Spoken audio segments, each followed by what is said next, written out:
thank you for inviting me and asking me to do this. I'm excited, and I'm a bit always nervous in giving a presentation. But I can assure you they are all very nice people who are in here. Yeah, looks like it. So that's good. Yeah. So what to say? I teach mindfulness, and I have been teaching mindfulness for about 5 years and been practicing for about 10 years. And I'm also trained as an occupational therapist, like a healthcare profession. But mindfulness has been my, let's say, it's what I like the most to do and to teach and to work with.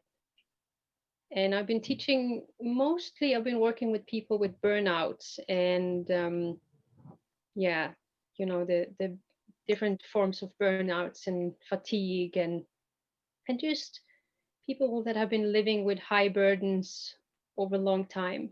And when that starts to present itself in symptoms in the body or in the mind, um, probably many of you know of just by being alive. So that's my background, uh, and I do this. There's a saying that says we teach best what we most need to learn, and that feels like what I'm doing. I really need this for myself. I need it. I need to be present. I need to learn how to be present with this life and all that it brings of both pleasure and pain, and to cope with my own challenges and worries and sleeplessness and sometimes anxiety and all that. So it's really something that I have found to be extremely helpful for me in my life and also in my relationships, like all the partners and family and all of that. So my intention for this evening tonight and also for the next Wednesday, which it's a two-part presentation. And what I hope for is to really, I want to give an introduction to mindfulness, and I hope that you will be able to know whether this can help you. Like you will have enough knowledge and you will have enough experience to see, okay, can this be something for me? That's my intention, that you will know by the end of next Wednesday. And I've been reflecting, like how can this, like what are my thoughts on how can this be relevant to, how can it be relevant for maybe early stages of HD patients or caretakers, family members. And what I can say is that mindfulness is really, it's about being present, and it's about being present for life as it is, not how we have the tendency to really kind of obsess by how we think life should have been, or yeah, and like being in this fight in a way of how life is, and we kind of expected something else. So it's an approach, and it's a tool that helps us create more space and more, maybe also more kindness towards what actually is, and how can we be with life as it is, even when it's not the way that we wanted to. And how can we deal with uncertainty, which is, as I have come to understand, like quite a common issue and challenge in dealing with this disease. So yeah, the uncertainty and the fear and the worry that we all have, it's really it's a tool to work with those emotions, and to also to regulate ourselves, and to to find peace and to find rest amidst of it all. And as you might see, it's not something that is only useful for the different diseases. It's really something for everyone. Like, how can we live while we are actually alive? How can we be present for our life and the ones that we care about? And yeah, how can we just live the best life we can live with these bodies that are going to die, and we will lose people that we love? And how can we still find meaning and joy and connection? So that's just some reflections on why I think this can be relevant for you, but also for most of us. So let's see if that's will be the case for you, if you find it relevant. Let's just see. And I ask you just to come with an open mind and to see. I mean, there's nothing you have to do or believe or agree with. Just come and see what it is.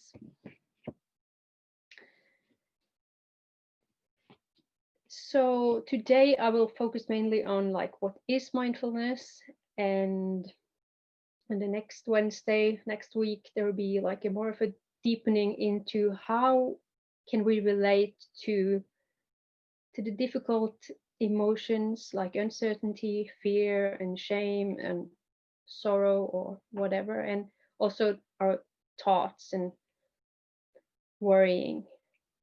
So there will be like a deepening of that the next Wednesday. And I hope you will just come with your questions, your comments. You can either just unmute yourself and ask, or you can put your questions in the chat, and Astrid will let me know. So I do appreciate like to have like a dialogue if there is something that you want to ask or comment on. So don't hesitate if you do have something. Okay, so I want to share my screen, and I want to give you just a few slides that we can watch together while I talk. So Mike can just let me know if the screen is showing. Yes, it looks good. That's good. Okay, so I told you about the two parts. And I've also talked about stress today and the science I didn't say. But let's just jump right in. And by the way, Astrid, did you want to tell something about how they can Yes, operate the screen, because now if you have the screen I have, you have the presentation really covering most of the screen, and then just very small photos of those who have the camera on. If you move your cursor, you'll see view in the right hand upper side, and then you can take side by side speaker if you like. And then you can also move the cursor, and you can make Mari bigger and the presentation smaller if you like to have her face more, bigger in the screen. I just wanted to make everybody aware it's something I discovered quite recently, actually, that I can run this a little bit how I prefer. That's great. So find your way how it suits you. So just looking at the screen now, you will see this text of like, we have two, very simply said, we have two modes of mind, where we have one mode that is about thinking, and the other one is about sensing. And this really has to do, it's really a great model that can illustrate what mindfulness is about. Because if you see here, the red lines are supposed to show like where is usually our attention. It could be, it's just it shows It's supposed to be our attention. So you might recognize in your own life that we have a tendency to be really like our attention is usually in our head, in thinking mode, which is all the planning, it's the worrying, it's the remembering, it's the problem solving, it's the it's also the creativity, but it's our ability as humans to be really we can be in the future and we can think of how things can be, planning, and we can also worrying, afraid of what's going to come, which is a very common tendency for us all. And we have the ability to think about what has been, our past, what could have been different, and what should I have done differently, and what could I have said differently. So this is like a very dominating mode for most of us. We have a lot of thinking, and when we have a lot of thinking, there, as you can see in the model, there is not a lot of space left for our sensing, and that's quite a challenge for our lives, because it's in the sensing where we actually are living. It's where we can smell and feel and taste, and we can hear sounds, we can hear music, or we can hear nature. So it's really coming into sensing, is coming into life, it's coming into the present moment. So the senses are always in the now, and our thinking is usually oriented to the future or the past. So does this make sense to you? Just have like a, it's your facial expressions or okay. Anybody who wants to comment?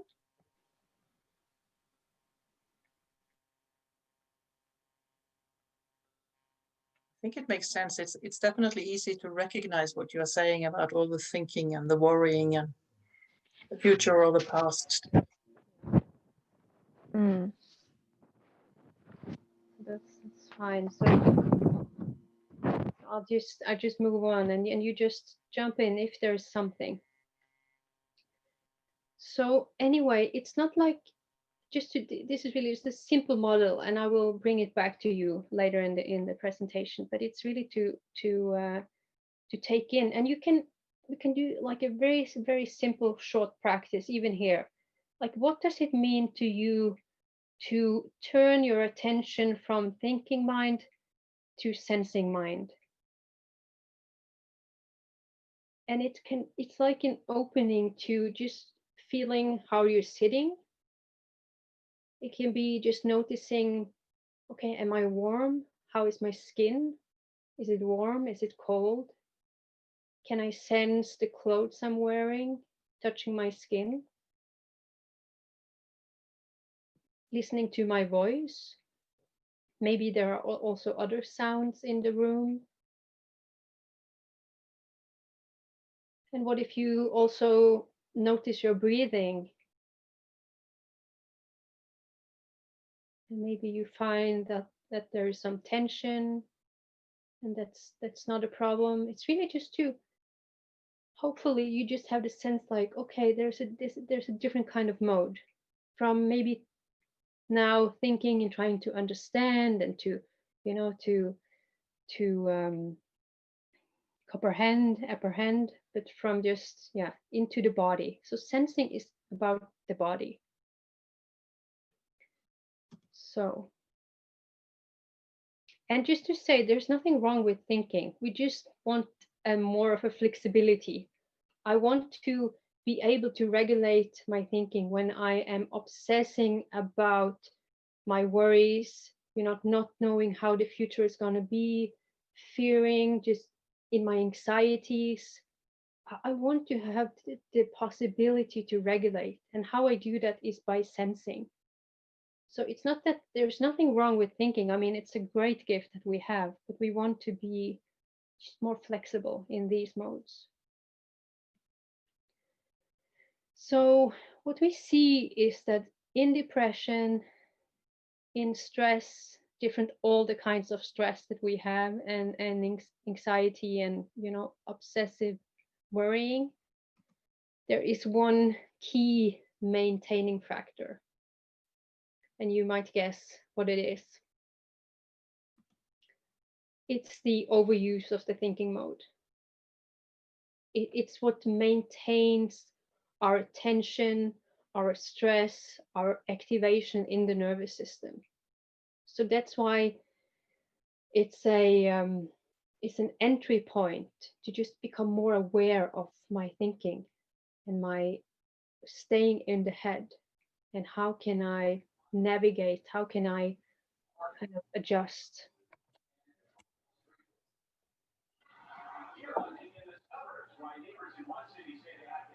So just to very shortly present you to a definition of mindfulness. So as you might have understood, it's about paying attention. So it's about being present, paying attention on purpose in the present moment, with curiosity and kindness. Two things to life as it is. So you have, on the one side, you have the attention, the focus part. It's really about gathering the focus and attention. And then you have the other part, which is the kindness and curiosity. And they play like an equal role. So it's also about applying more of a kind attitude towards ourselves, our experiences, like how our lives, and that in itself brings less stress compared to being very strict and harsh. So present moment awareness is a very short definition. And you may just want to have a look at this image, and you might have seen it before. So what it shows us is that, again, we have these options. We can live our lives with our mind full of things, and we can also live life more in the moment, as apparently this dog is doing. But it seems to be, I mean, us humans, we are struggling to really be present. We are struggling to receive life when it's passing. We want to be ahead. We are kind of leaning forward. We want to know, we want to control out of the fear. And it's totally natural, but it really brings us quite a lot of pain also, and suffering. And we miss, if you maybe you have been aware of this, like there's a tendency to miss out on life also, and miss out on the great and pleasurable and joyful moments, because we're so caught in our own minds and busy with what we want to do and want to check off our to-do lists. And the truth is that our to-do lists, they never stop. We will always find new things to do. And at least for me, I can see how the tendency is to just next weekend I will relax, or enjoy myself, or be present, or when I start this new job, or when I move, or when I have this new car, or we're kind of pushing life ahead of us, waiting for something. And it's we miss out. So is this just like does this make sense? I'm just looking at your faces and just seeing if this familiar. Yes, I know some of you are not on video, so I will just have to trust. Yes, I think you can. It makes sense. You describe it, and also the drawing makes it very visible in a way. Yeah, good, good. So, and also this notion of the autopilot is Exactly what Osvaldo was saying. I'm the man, not the dog. So yeah. yeah, exactly. So, you know, have you probably have had the experience of maybe you've been driving somewhere and suddenly you arrived at the right place, but it's like you can't remember how did I get here, what road did I take, what, like, where did I drive. And it's really a sign of just being very much on the autopilot in our heads, probably thinking of many things and not aware of, you know, the driving or the road or what weather it is. Or with eating, when we eat, or maybe you made some food or bread and then suddenly it's just gone. And like, did I actually, what was the taste of it? And it's just gone. So these are the signs, you know, that we are really often living quite on autopilot. And again, it's good that we can, it's a good skill, but it's when it takes over, we really lose and miss out on a lot.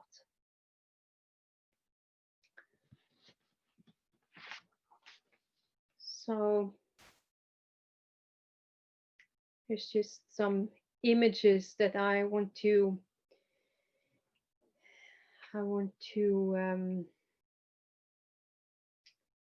present you, at least the first one here with the heavy head. It's just to, maybe, I think it's such a strong piece of art. I think it's from the Netherlands, or I don't remember. Just how we tend to live again with these very heavy heads in our thinking mode, and almost forgetting that we have a body. And also, by, I think, at least of the Western cultures, they put a high value to our heads, like in the way of being logic and intelligent and rational, and, you know, knowledge. And yeah, it's a cultural, it's a high value, and less, you know, to the bodies and to just being being in the senses, and being like our intuition and emotions, because our emotions, they live in the body, and most of us are quite afraid of them, so we just move up into the head, and then we go on quite stiff. So to me, it's just quite a strong image. And the other one, you know, where we live, quite common also to live like disconnected from our bodies. Just, I don't know if you recognize it, but it's like just cut off in a way. And it leaves us often feeling very numb and restless and empty. So a lot of this work in mindfulness, and also other other directions within, like, yoga, or it can be many ways, to reestablish this connection between our heads and our bodies, to make us more whole, and to make us more present again. Like, when we're in our bodies, we are more present always.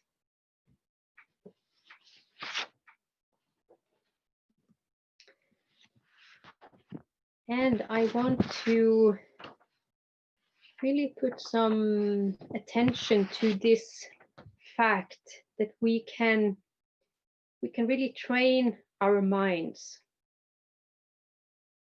just as we can train our bodies. We can do a lot of things with our bodies. We can, we can do um, we can enhance our strength, we can enhance our fitness, and we can lose weight. We all know, and we've seen, if not in our own bodies, we've seen examples of people who really are able to make huge changes. And what is wonderful is that we now know by the research that we actually have a huge potential also with our minds, to train our minds and to train our hearts in becoming more resilient, more flexible. We can regulate emotions, and we can kind of, as I started with, just live a life with more clarity and also more connection. So the potential is huge, and I'm just I'm hoping that there will be much more, there'll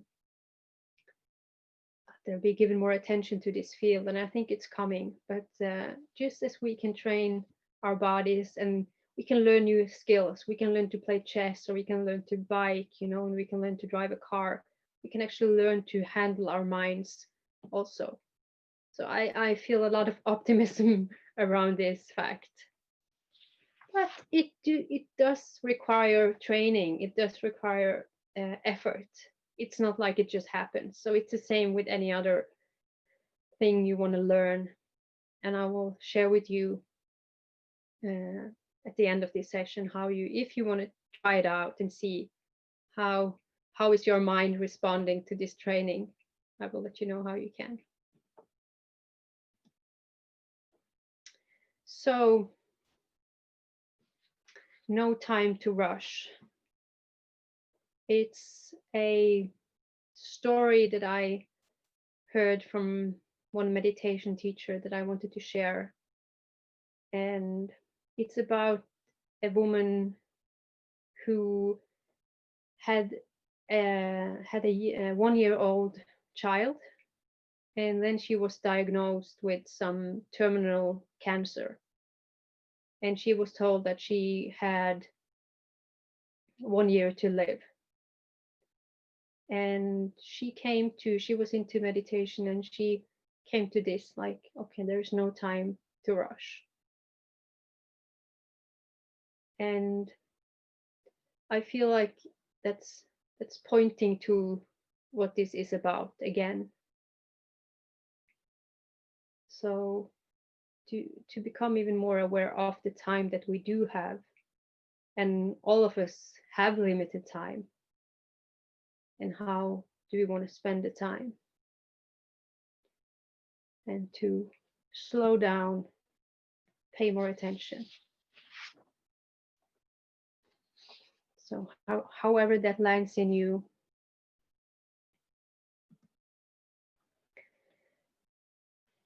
And this is the last piece I want to share before we do an exercise. And I won't go into great detail. I just wanted to show you what do we know from the science so far. And in general, there is quite a huge body of research telling us that mindfulness can enhance our psychological functioning.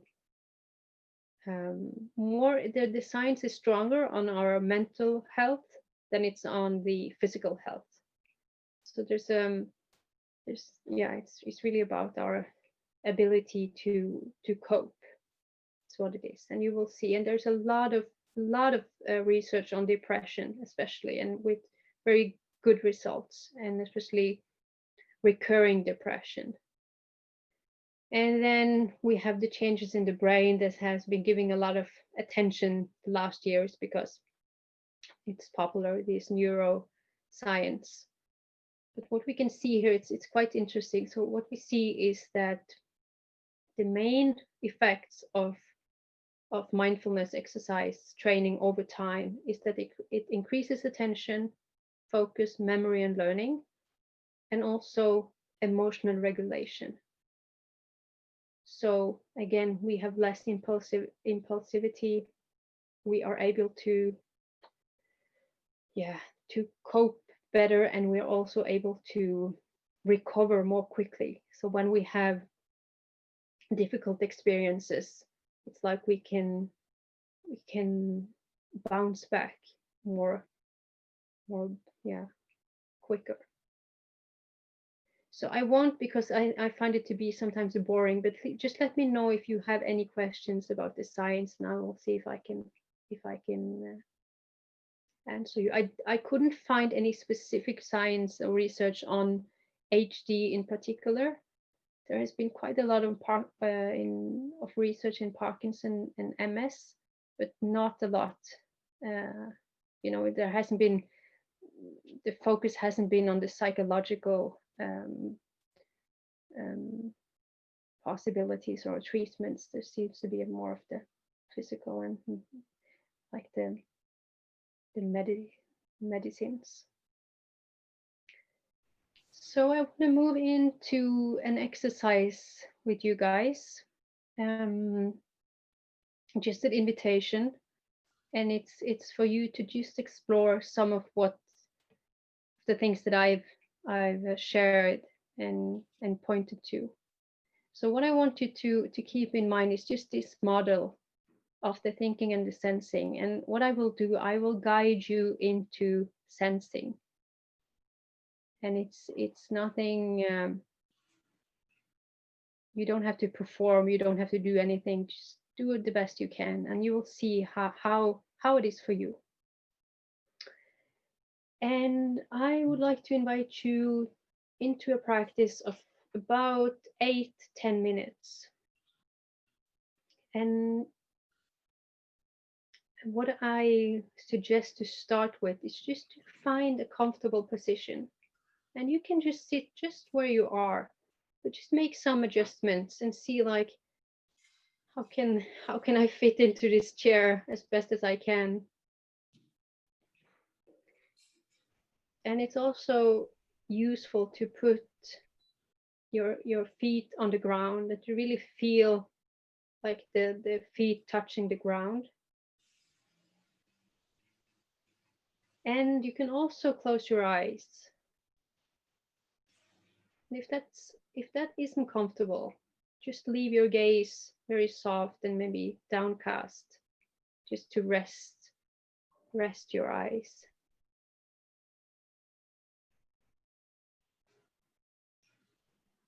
And then starting, just keeping in mind this model, this figure of the thinking and the sensing. And what we will do now is try to move our attention into the body. So again, just noticing your feet touching the ground. Seeing if you can really feel the touch, the contact. And then also noticing your seat, your buttocks contacting the chair or the couch. And feeling the weight of the body.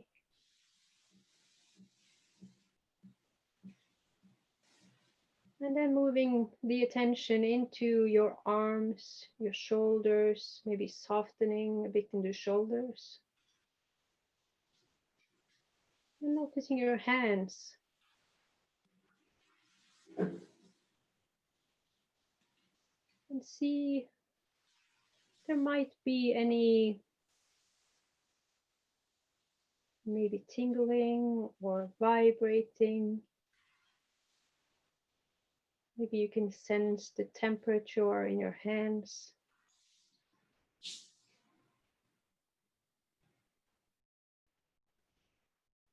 And then also noticing just your torso, your back and your belly and chest.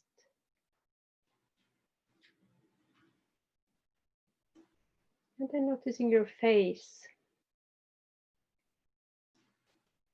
And see if you can soften Soften the area between the eyebrows. Often when we think and worry, we kind of contract and we are tense in the forehead. And also soften the eyes. Maybe noticing the flickering of light if you have closed eyes.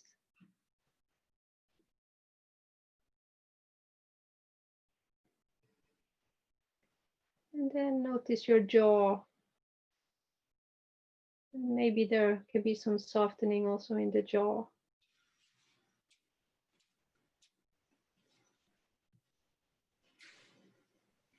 And then if you may, expand your attention to include the whole body. Just sitting here now, nothing to do, nothing to try to achieve. You may have thoughts that wonder if you're doing it right, how it is supposed to be. And that's normal. But it's really about, yeah, this is how it is. Maybe there's a lot of things you can sense and maybe there's nothing. It could be unfamiliar. That's also fine.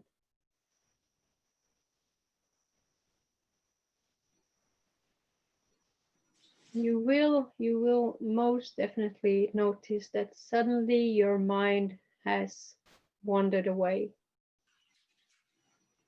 Suddenly there has been maybe thinking of what's gonna happen afterwards, or could be images or commenting. And our task is to just come back to the body. Very gently, unhurried. And now maybe also see if you can notice the breathing and how your breath is moving through your body.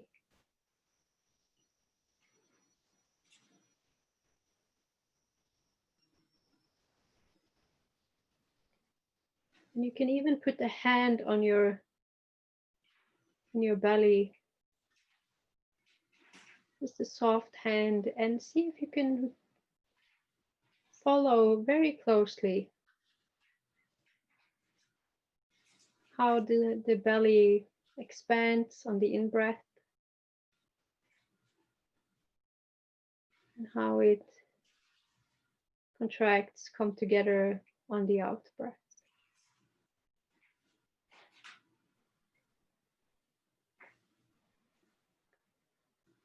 And you don't have to breathe any particular way. You don't have to breathe deeper or better. It's really just to pay attention to how is this body breathing.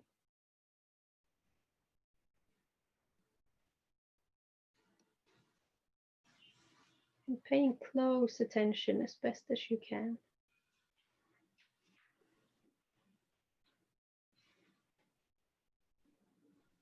And with this curiosity and kindness,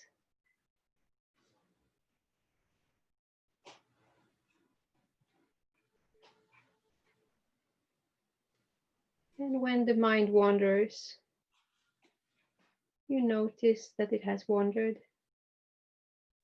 And then you come back gently to the breathing, to the body.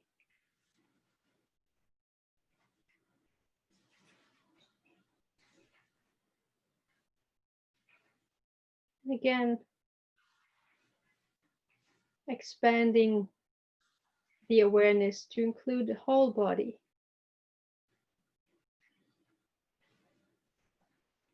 So again, just the whole body sitting here, and with kindness towards how it is. It might be a pleasant experience for you, or it might be unpleasant. There might be restlessness or tension. really to explore how is it possible for me to just let it be as it is, allowing whatever is here just now.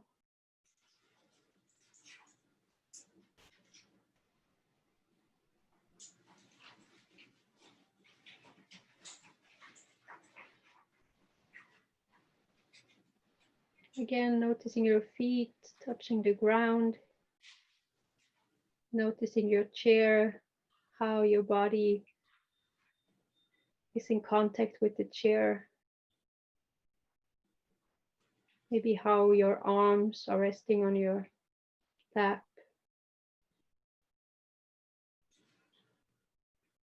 And then when you're ready, you open your eyes and you come back to the group.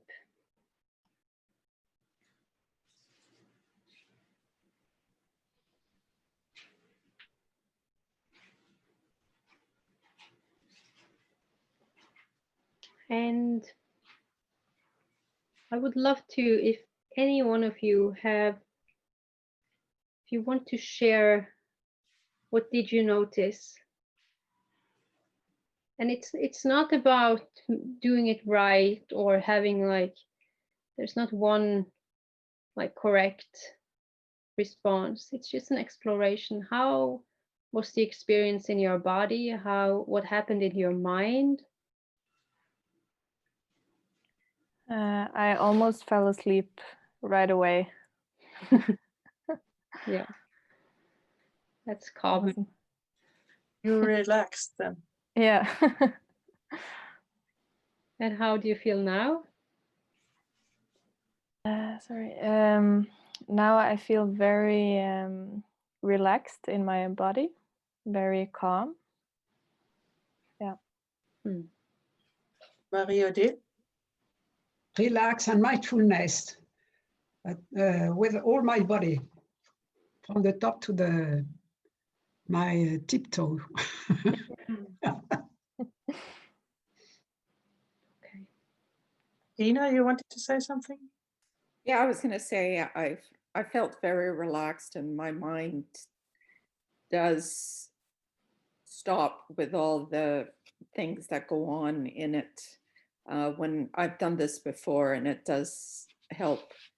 But when I go to bed, it's still, the mind just keeps racing. Yeah. Yeah.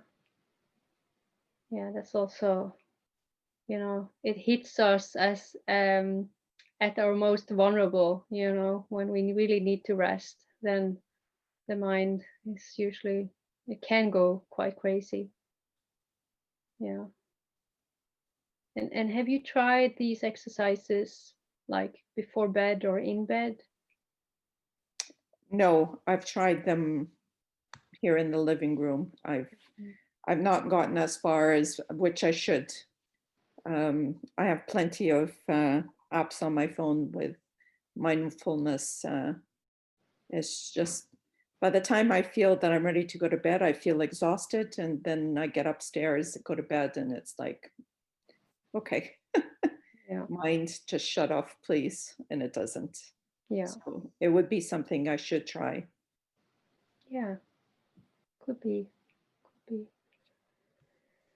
And even, and I can share that even, I know these exercises so well.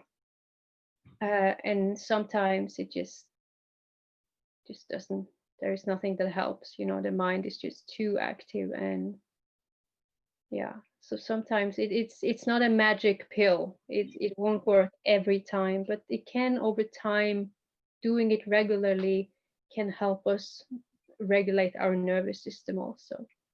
But yeah, but please let me know, I'm curious whether there were anyone, feeling very restless, very impatient, just maybe becoming aware of a lot of tension and maybe pain, just to see that side too, because it can happen. Can I ask, do you mean during the mindfulness? Yeah. can have that reaction to the body. Yeah. Oh, okay. Yeah. That's good to know. Yeah, yeah, exactly. That's why. That's exactly why I want to give it attention, because it can be like sometimes just because this is about stopping, pausing, and really to listen to what is present. And sometimes we have been so busy, and when we finally stop, there is a lot of tension, and there can be pain, and there can be just overwhelming, sensations. And I did see in the chat that one person said, yeah, headache, and there was one person saying like I started crying. Mm. And that can also be, all this is, it's very normal. So there's not like the, the the aim is not to relax. The aim is to be present and to be aware of what is going on now. Mm. Because when we are aware, we are in much greater control, instead of being just, all over and not knowing and just racing. So you take our time to stop, but it can be challenging. It can be really challenging. I can have a look, headache. Good. Thank you for explaining that. Yeah. It's really easy to just think that it's just going to be like a good relaxation, or I'm just going to calm myself down, or yeah. Yeah. I think every time you do it, you get more and more used to how you going, so the mind doesn't wandering away. I often feel that my thoughts are like wandering away, and it's hard to get them back. Yeah. And they're wandering away and hard to get them back. Yeah. Yeah, absolutely. That's the human condition. It's what our minds do. They want to wander. They want to, it's like sometimes they say like it's a puppy. It's like a puppy. It just want to go all over, and they want to sniff everything, and it's very restless. Yeah. And that is our mind, and we can actually, I find it very liberating to know that I am not supposed to stop it. I'm not supposed to get rid of it. No. It's by being like, if you have dogs or have trained dogs, that you have to have a lot of patience, and you also have to do it with kindness and care.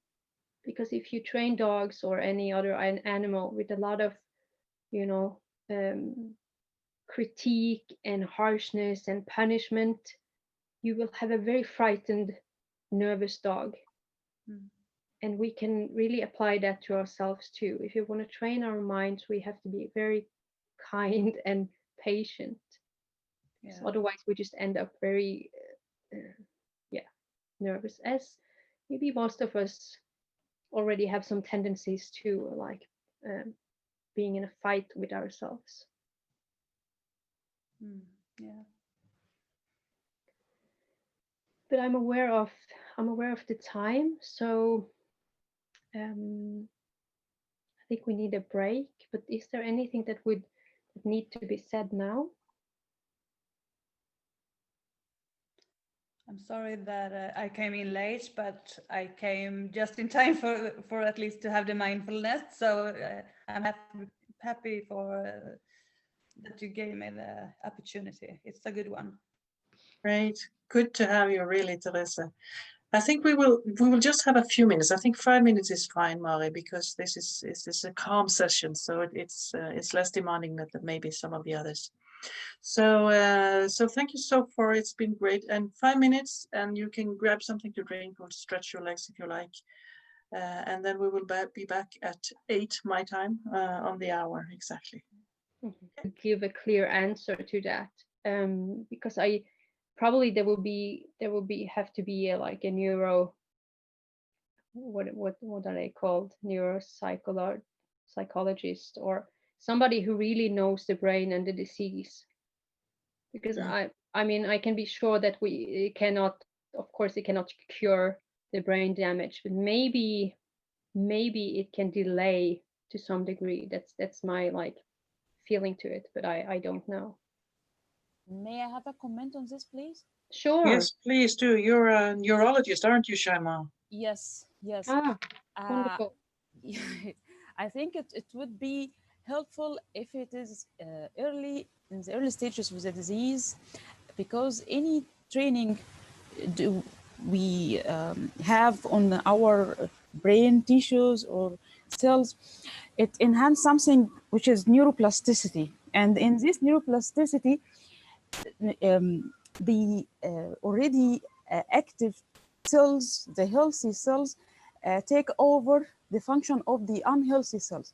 So if we have this training to our nervous system, to our healthy neuron, it can take the function of the unhealthy one, and it make a sort of compensation. Hmm. So I think, yes, it could be helpful to have this training. And another thing, in some stages of the disease, also if the damage has already occurred, some new pathways may appear. It's something like an already present pathway for doing something which is not activated in the past, could be activated with the training to have the function of the damaged pathway. So it depends on the neuroplasticity and how the brain cells rearrange itself after damage and after loss of function to maintain a good function of the brain as a whole. Yeah. Yeah. Thank you very much. Yeah. Yeah, You're that's very welcome. useful. Thank you. Very, very, very useful. And yeah, this concept of neuroplasticity is it's amazing what the potential there is. So yeah, good. And then there was also a comment on how this can be useful for the caregivers and the caretakers of HD patients. And yes, indeed, and there has been a lot of research on these groups in terms of really coping with the burden that comes with having that role, and to how to take care of ourselves in order to take care of others. I mean, we all know that's how it works, but when it comes to like our daily life, it's usually we struggle to take the time and to prioritize what we need, what I need to be like a sustainable caregiver, because that's mostly what I think caregivers what the challenges becomes is that it's not sustainable the way that we give care. But I think I might talk more about that next time. So I want to continue. We've finished 8:30, isn't it, Astrid? Yeah. Yes. So we have Yes. 25 minutes or so left. Yeah. Yeah. Time flies as Yeah. always. So I would want to continue with a small part on stress, and then I want to do another exercise, and then we will wrap it up at the end. So I will share my screen again. So we did the practice, and yeah, I continue. So I find it like appropriate to share something on stress, because of many reasons, but also because this is where the research is also very strong. Like mindfulness has an effect on stress reduction, and also there are many reasons for that. Mainly, you can imagine how when we are stressed, we have our attention going in, like it's very fragmented. It's like all over, and it's thinking like all the like thousands of thoughts almost at the same time. And it's if you can recognize how it's feeling, like it's just it's so quickly moving, like, and chaotic. And in mindfulness and yeah, in being present, it's about like gathering our attention. So it could be gathering the attention in the breath, or it could be gathering the attention in the body. So it's a stabilizing of the attention, which in itself is less stressful, creates less stress, because the fragmentation is very exhausting for our system. But let's see on these two buttons, the on and the off. And it's a very simple image of our autonomic nervous system, where we have one part that is the fire, it's the on button. And it's often called the fight, flight, freeze reaction. And it's the one that gets activated when we are facing threat or danger in any form. And what's tricky about our body and mind perceiving danger is that it cannot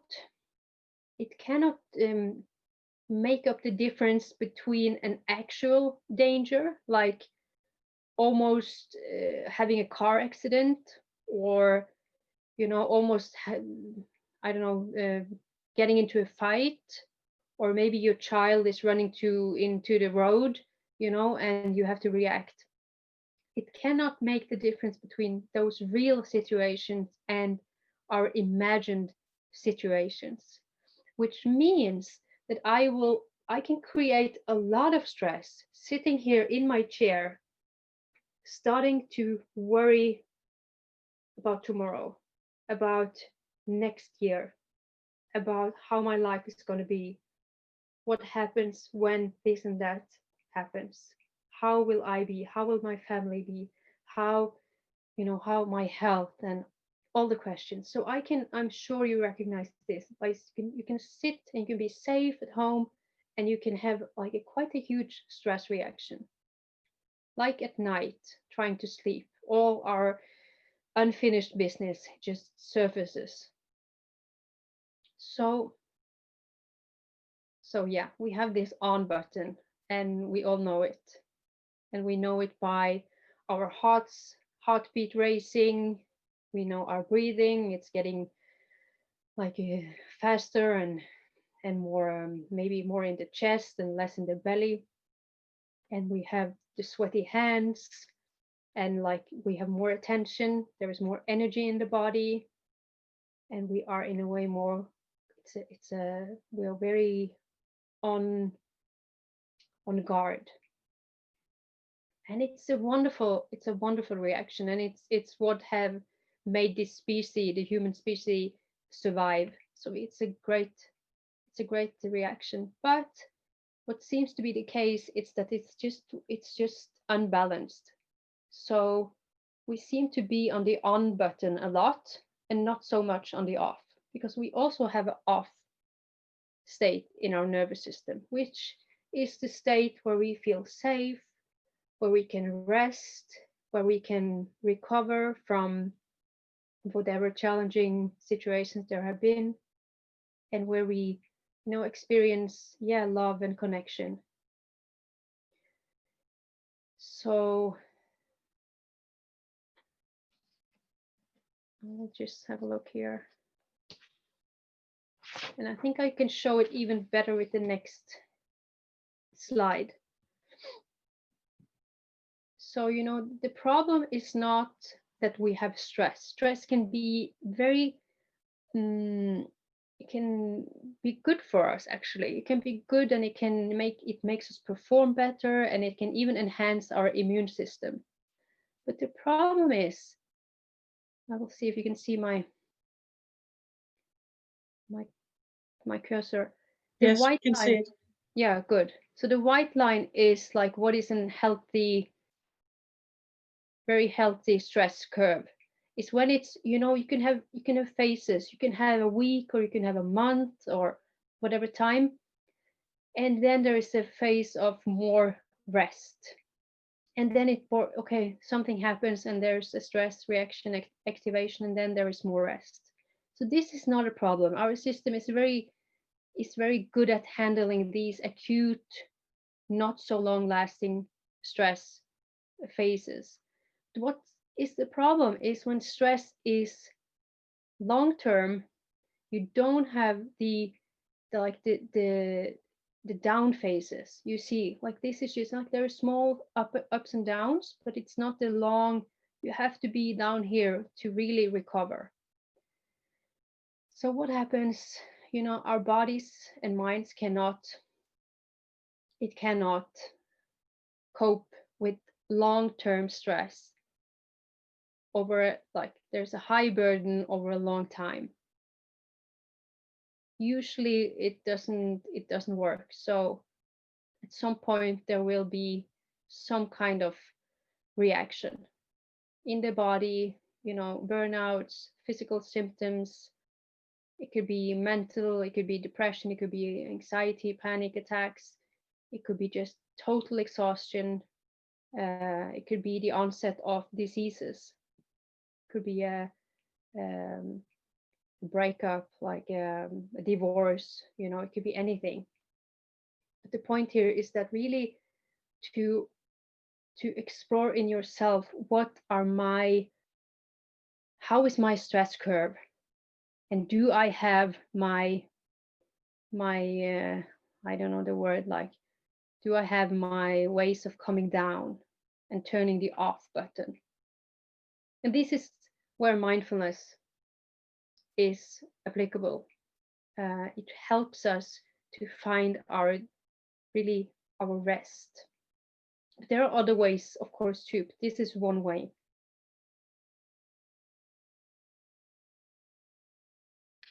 So, yeah, and I just want to mention, you probably know, but just the typical symptoms of when the stress has been too much for too long.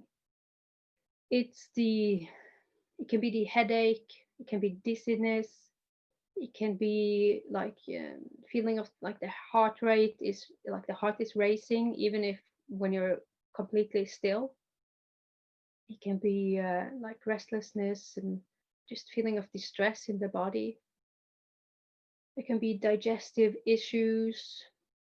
Of course, there can be a lot of pain issues that you won't find any cause of if you go to the doctor. It's just like pain, at least like shoulders and neck and back is very typical.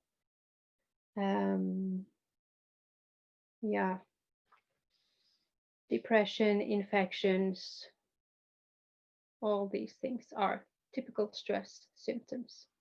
So just to be aware, and to be aware of where do I recover and when do I recover, or what tools do I have? I mean, maybe you already have a lot of good things to do. Maybe you use nature, maybe you use walking or exercising, or maybe you have like a self-care routine. But if not, it's really to take it serious, especially if you are a caregiver, to see how can I take care and make sure that I also have some rest in between. It's not easy. It's not easy. So I think I want to stop here, actually, looking at the time. Just give me a second.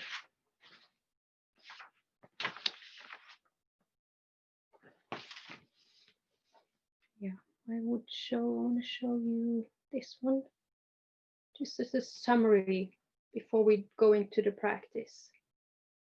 So we want to practice to become more present, to really be present in this life as it happens.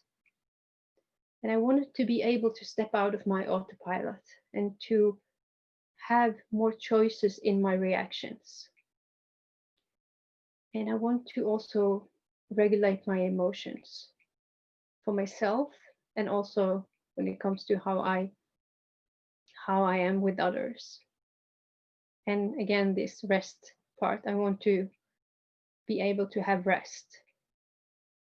And it's very short. I could talk for a long time about these, but let's do the practice. So what I want to invite you to now is to it's much of the same, but it's an exercise called the body scan. So we will systematically move our attention throughout the body, and I will guide you. And the intention is to really, again, I've been speaking a lot about the body and how when we are present in the body, we are present in our lives. So it's to really train that skill to be in the body. And it will be for, again, 8 to 10 minutes. You can sit just where you are, or you can also lie down if you have like a place very close by and you don't need a lot of preparation. And of course, it's still an invitation, so you just see what fits you. So again, to make just a few adjustments in your sitting, placing your feet on the ground,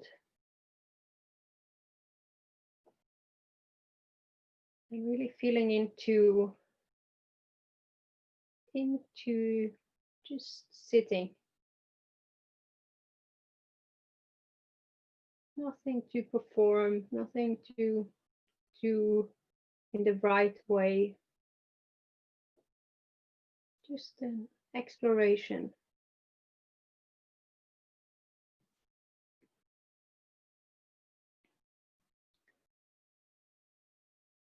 And maybe also notice your breathing before we start on the tour throughout the body.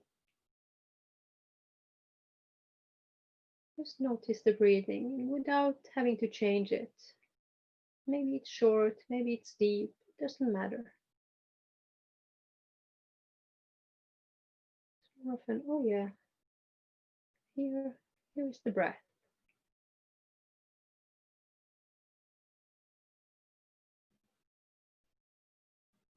And then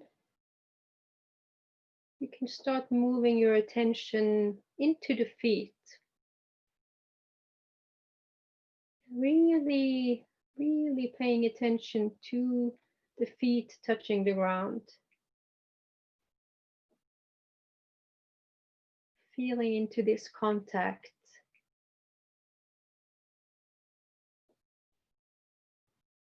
And maybe there is some sense of vibration,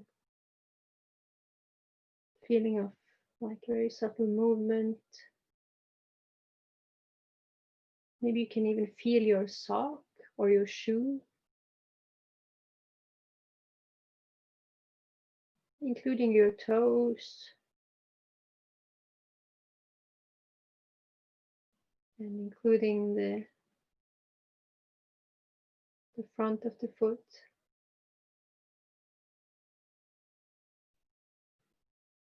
And then moving further into your ankle.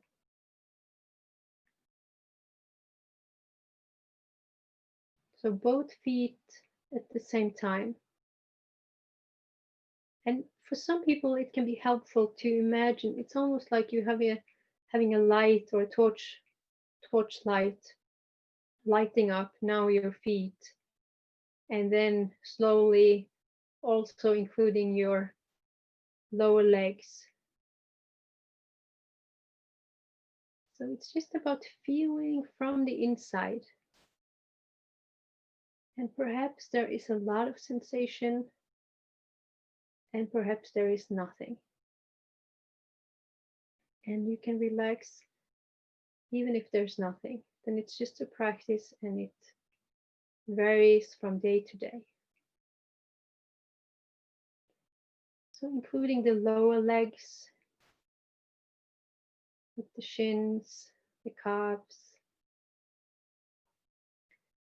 and then also including the knees. And really to see, can I feel my knees? Can I feel the skin surrounding my knees? Maybe the skin touching my pants.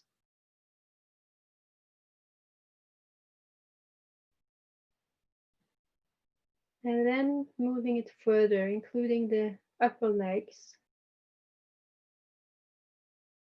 And feeling into, again, the touch, the contact with the chair.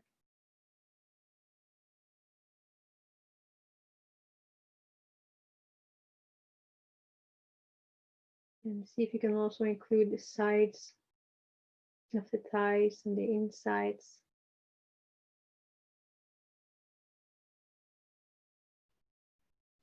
And maybe if your hands are resting on your thighs, you can also sense like the weight of the hands, the touch of the hands.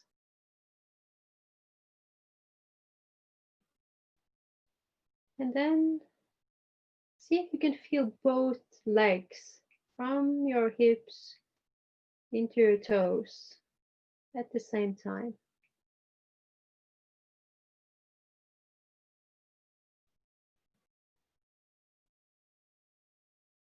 And then moving further into your hips, your buttocks, maybe sensing the hip bones to the degree that's possible. And then moving it further up the lower belly, including the lower back. And here you're including more and more of your torso, including the stomach, the belly. And here, see if you can notice the breathing, the rising and the falling of the abdomen.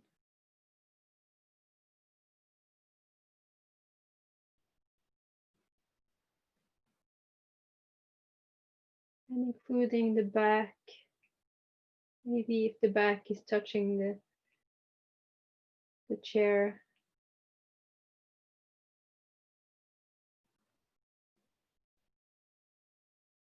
And then including the chest and the rib cage. And also noticing here how also the chest is moving due to the breathing. Just follow it closely, the in breath and the out breath.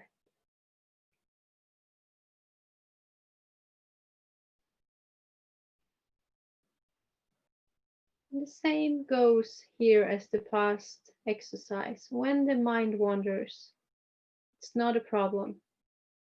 It's just what our minds do.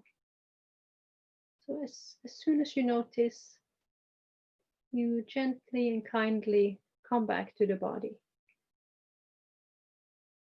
And now come into the shoulders. And slowly start moving through the arms into the elbows,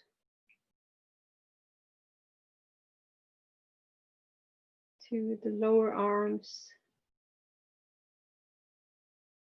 and into the hands.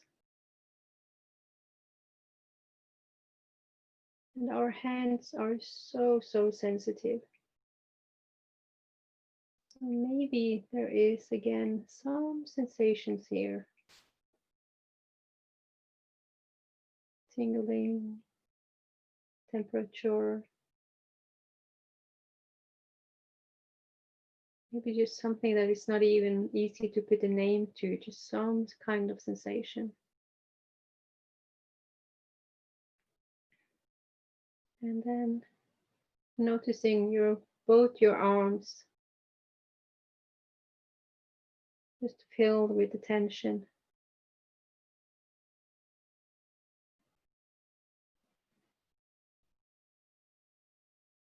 Moving up again through the shoulders, into the neck, and from the neck into the back of the head.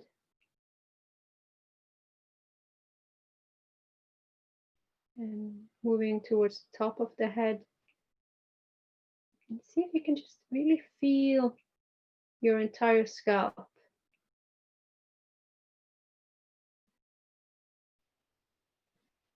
And then moving into the face. And feeling the skin of the face.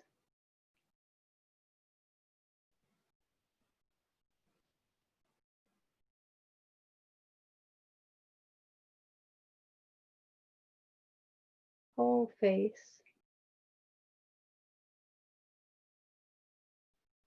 And then you want to expand the attention. So you will include the whole body, from the top of the head and to the tip of your toes and tip of your fingers. And as best as you can, just sitting here a few moments, being aware of this living, breathing body.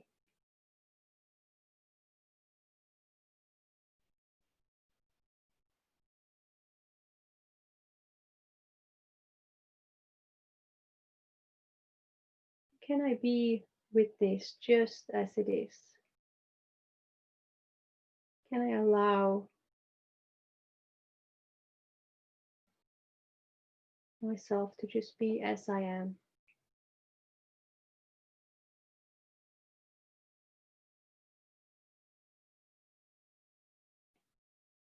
And when you're ready, you open your eyes and you sense if you need to move a bit or to stretch or to yawn or whatever.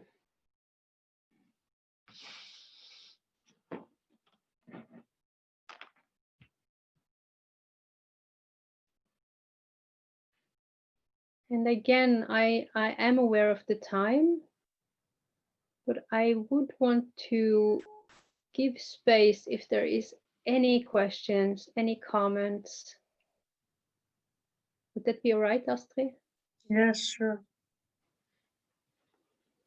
Gada placed a very good comment, I think, in the chat just before we started this last exercise, because she's taking care of several family members actually with HD and feel very stressed. Then she says that this stress also affects her, you know, being together with the people that needs her help and care. And how can I solve this dilemma? I feel so stressed. It causes, you know, tension when I'm with my family members, and I'm not able to really sort things out. And yeah. Yeah. It's a yeah, kind of a vicious cycle. I mean, Gada, yeah, you don't have a video, so I will just look at your your small screen. I mean, if you would want to try this, and I have Maiken, I have made a audio file with a mindfulness exercise, like the one we did in the first session today. And if you would want to try and see if that could be of any help, but it's not an easy, you know, it's complex. So it's not like this will solve all the problems, but it is a way to, as we have been speaking about, to regulate and to see if we can find some rest in amidst of it all.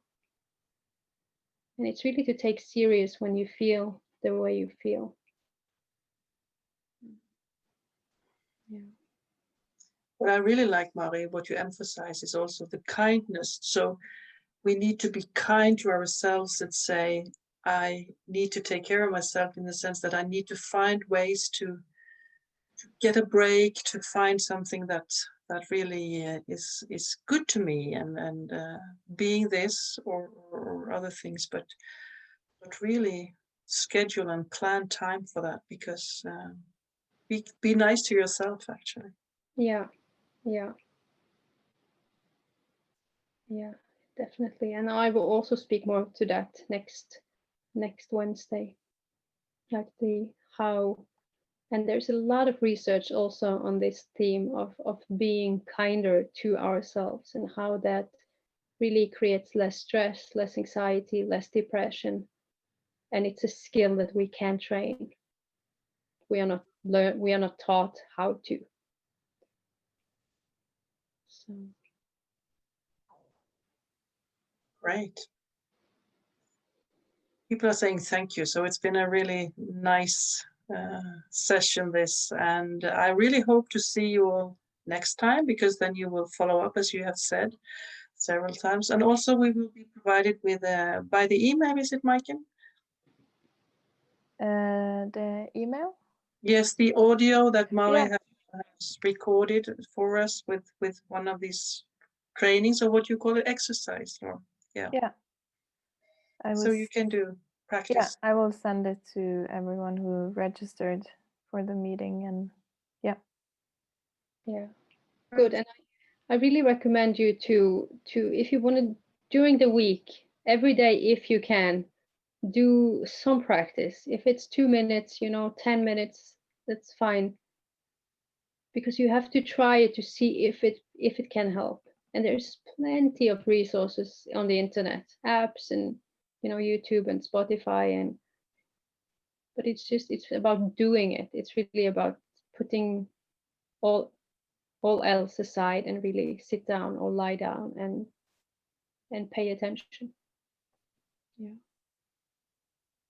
And you are offering us your exercise with your voice that we now have become familiar to. So that's really great. Yeah. And then we will follow up next Wednesday, okay? Yes. Yes. Thank you all for your attention. Your kind Thank attention. Thank you so much. Thank you, Ali. Thank you. Yeah, thank you. Lovely. And I hope you will all sleep well tonight. Ah, nice as well. Of course. I wish. Thank you very much. It's Thank Good the night. good night. Good night. night. Greeting. Sleep tight. See you Ciao, next arrivederci. Wednesday. Good. Hello. Oh, Bye bye. Thank you. Bye. Thank you. Thank you as so well. much.